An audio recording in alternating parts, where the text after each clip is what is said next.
Yan mga kababay, may naligaw dito nagtitinda ng prutas. Bumili yung... Naligaw ka pala? Yan, Naliligaw. Sabi dito sa vlogger, naligaw. ayan yung prutas na binintag. Yan, orange at saka Mansanas. grapes at saka mansanas. Nakakaawa. Binitbit lang niya yan. Kinarga sa balikat ayan yung tindero. Yan, nakakulay red. Ano, bigyan sa cancer.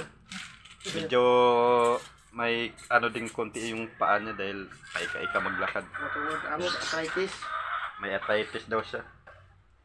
Yan, galing siya doon sa Anson, sa may Anonas at nilakad lang papunta dito. Nagbakasakali lang na may bibili. Oo. Para lang maano yung ano. Pero yung estipado ko nakabili na. Ang 6 na piraso, 100. Mag-hi ka, sir. Ay, sir. Sino pangalan mo, sir? Noy. Ha? Noy. Pangalan niya si Noy. At yan, shout out sa pamilya ni Noy. Ito yung asawa niya, napakasipag. Yan. Pauwi na rin, paubos na. Ayan, pauwi na daw siya. Okay Konti na mga lang. kababay, dito lang muna. Pinakita ko lang sa inyo si Noy. Nagtitinda yan. Konti na lang. Shout out sa mga kapitbahay ni Noy sa Tandansura. Hanggang dito lang. Salamat. Bye-bye. Thank you.